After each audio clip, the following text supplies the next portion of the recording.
শাহানি, এটা জানার পর তারপর কি পরিস্থিতি ফেস করতে হয়, বা মানে পারিবারিকভাবে কি সমস্যা হয়? পারিবারিকের থেকে বড় কথা আমার সামাজিক ব্যাপারগুলো।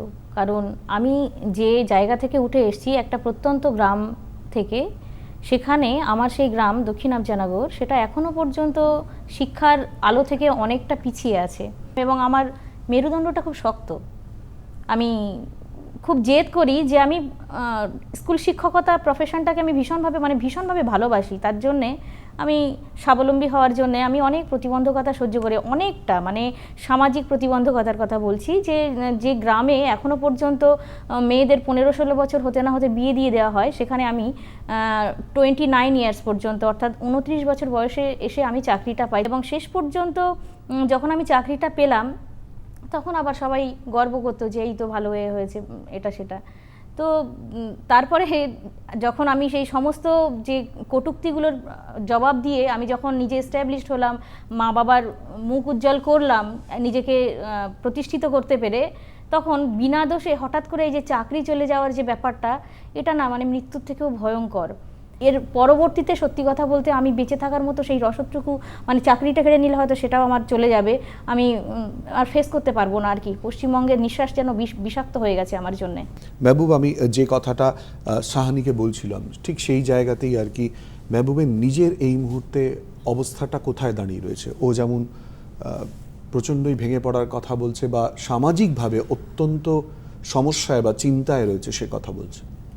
আসলে আমি মেহবুব এবং শাহানির মাধ্যমে সামগ্রিকভাবে যে 26,000 বা তার সঙ্গে জড়িয়ে পরিবার, তাদের কথাটাই আসলে জানতে চাইছি। আসলে প্রত্যেক মানুষেরই তো ছোট ছোট কিছু গল্প থাকে, তার নিজস্ব কিছু স্বপ্ন থাকে। আমারও নিশ্চয়ই এরকম একটা গল্প আছে, কিন্তু আমি আমার গল্পটা ভুলে গেছি। তার কারণ আমি যখন এই আন্দোলনের নেতৃত্ব দিতে এসেছি, তখন আমি এত দুরবস্থা দেখেছি, এমন শিক্ষক শিক্ষিকা শিক্ষাকর্মীদের এমন দুরবস্থা দেখেছি, যেখান থেকে আমি নিজের গল্পটা হারিয়ে ফেলেছি। সবার গল্পটা আমার গল্প হয়ে উঠেছে। একজন ক্যান্সার আক্রান্ত টিচার যখন আমার কাছে এসে বলে, যদি আমি চাকরিটা ফিরে না পাই, আমি কিন্তু আমার ট্রিটমেন্ট করাতে পারবো না, আমি কিন্তু এমনিই মারা যাব। তখন আমার মনে হয় না যে আমার অবস্থাটা তার থেকে খারাপ, হারিয়ে ফেলেছি, এবং আমারও যে একটা গল্প আছে, এবং সেই গল্পটা আমি আমার শিক্ষক শিক্ষিকাদের আর বলতে চাই না, কারণ আমি লড়াই করতে এসেছি। আমি এখানে আর কোনো ইমোশন দেখাতে চাইছি না। লড়াইটা থাক, যদি এই লড়াই, জানি না রাষ্ট্রের বিরুদ্ধে লড়াই, প্রতিষ্ঠানের বিরুদ্ধে লড়াই, জানি না জিতবো কিনা, জানি না সত্যিই ন্যায় পাবো কিনা।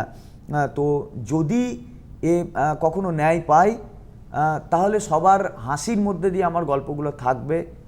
আর যদি না থাকে এই লড়াইটা, তাহলে জানি না সেই গল্পটা আর কখনো কোনো দিন আমি দাঁড় করাতে পারবো কিনা। আমরা নিশ্চয়ই সবাই অপেক্ষা করব।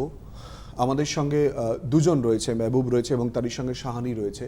ওদের মাধ্যমেই যারা 26,000 এই মুহূর্তে বসে রয়েছেন বা একেবারে হতাশার মধ্যে রয়েছেন, তাদের কথাগুলো তুলে ধরার চেষ্টা করছি। এই পুরো বিষয়ের সামনে আসার পর মুখ্যমন্ত্রী মমতা বন্দ্যোপাধ্যায় তিনি নেতাজি ইন্ডোর স্টেডিয়ামে সবাইকে ডেকেছিলেন এবং সেখানে তিনি বক্তব্য রেখেছিলেন। যোগ্য অযোগ্যের প্রশ্নও চলে এসেছিল। দুজনের কাছেই আসবো, তার আগে শাহানি তোমার কাছেই আসছি। কোথাও একটা আশ্বাসের জায়গা তৈরি হয়েছিল?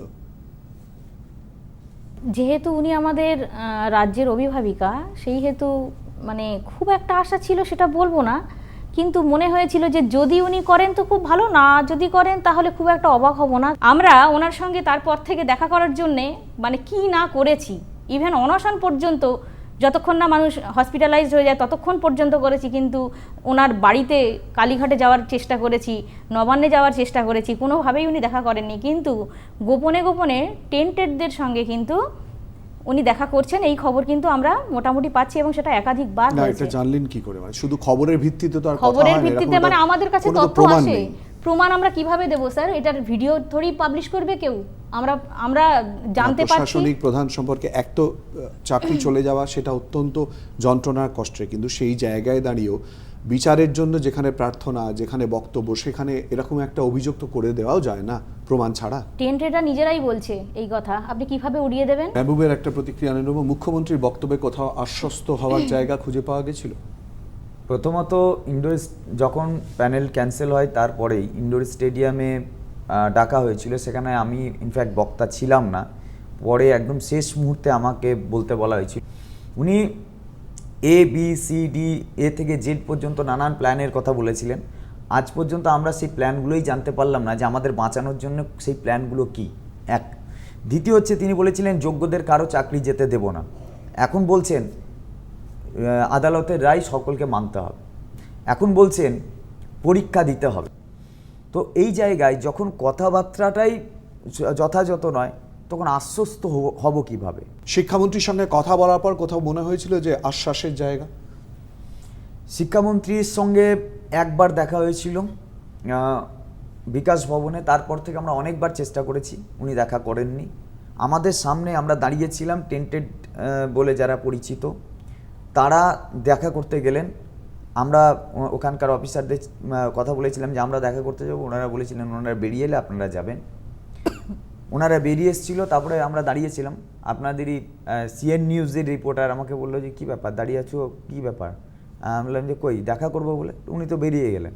আমাদের যে বললেন ওয়েট করতে, সেই একবার দেখা হওয়ার পর আমাদের সঙ্গে শিক্ষামন্ত্রীও একবার দেখা করেননি, যদিও আমরা বারবার মেল করেছি, বারবার দেখা করতে চেয়েছি। যখন নোটিফিকেশান দেবে, গেজেট পাবলিশ হবে, তার আগে বিকাশ ভবনে 1 সপ্তাহ ধরে ধর্ণা হয়েছে, আন্দোলন হয়েছে, বড় বড় আন্দোলন হয়েছে। সবটাই একটা স্বৈরাচারী মনোভাবাপন্ন জায়গা থেকে তারা সবটা আমাদের এই বিষয়টাকে ভাবতেও চাইছেন না। অথচ ন্যূনতম একটা তাদের আত্ম-অনুশোচনা হওয়া উচিত শাসকের, যে আমাদের দুর্নীতির কারণে এতগুলো শিক্ষক শিক্ষিকা যারা সম্পূর্ণরূপে নিরপরাধ নিষ্পাপ, তারা ক্ষতিগ্রস্ত হয়ে উঠছে। বিকাশ ভবনের সামনে যে পরিস্থিতি তৈরি হয়েছিল, একটা ঘটনা নিয়ে আলোচনা করছি, তার দায় কার? সংক্ষেপে দুজনের কাছ থেকে জানবো। প্রথমে তোমার কাছ থেকে। দায় হচ্ছে রাজনৈতিক দায় আমি মনে করি, কারণ এখানে ভীষণভাবে রাজনৈতিক খেলা চলছে। রাজনৈতিক চক্রান্তের অভিযোগ করা হচ্ছে, তাই কি? একদমই তাই।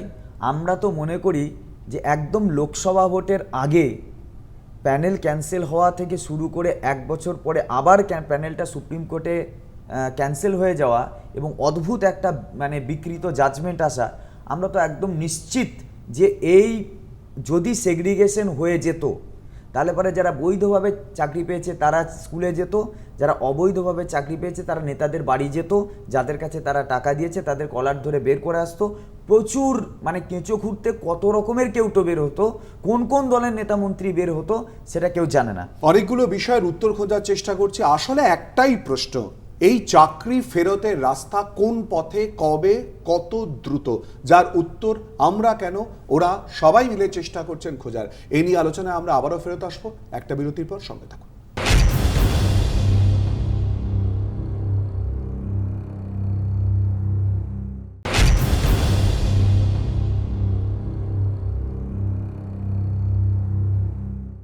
বিরতির পর আবারও আপনাদের স্বাগত। আপনার কথায় 26,000 চাকরি বাতিল, আর এর পরিপ্রেক্ষিতে তাদের চিন্তাভাবনা, আন্দোলন কোথায় দাঁড়িয়ে রয়েছে, আর এরপর কি, যার উত্তর খোঁজার আমরা আপনারা সবাই